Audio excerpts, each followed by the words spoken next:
Hi, it's Steve. Today we'd like to show you how to change the spray arm hub nut on your dishwasher. It's a really easy job. All we're going to need is a small flat blade screwdriver. Let me show you how we do it. Now before we begin this repair, the first thing we'll need to do is to disconnect power to the dishwasher.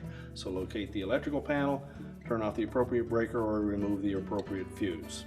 And then we can open up the dishwasher door and start the repair. We'll begin by removing the lower dish rack and we'll set that aside. We'll next lift up on that lower spray arm, raise it up as far as it will go, and then turn it counterclockwise, just about a quarter of a turn, and that will release it, and we can set that aside.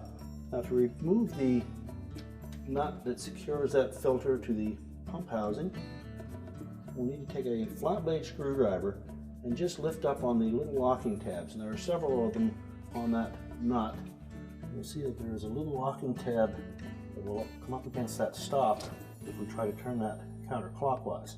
There's also another one diagonally opposite at the back. Now you can try to lift that up with a small flat blade screwdriver.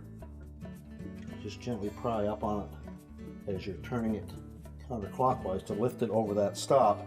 But chances are it's quite brittle, it'll probably break off. Now you will have to lift up on all four of those tabs or they will break off on you when you're doing this repair. So we can discard the old one, just line up the new one, make sure that we insert that so it sits down flush, then rotate it clockwise.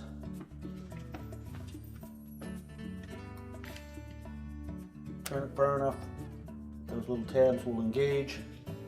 There's one in the front and one in the rear. Once they drop down into that little slot, then we can go ahead and put the lower spray arm back in.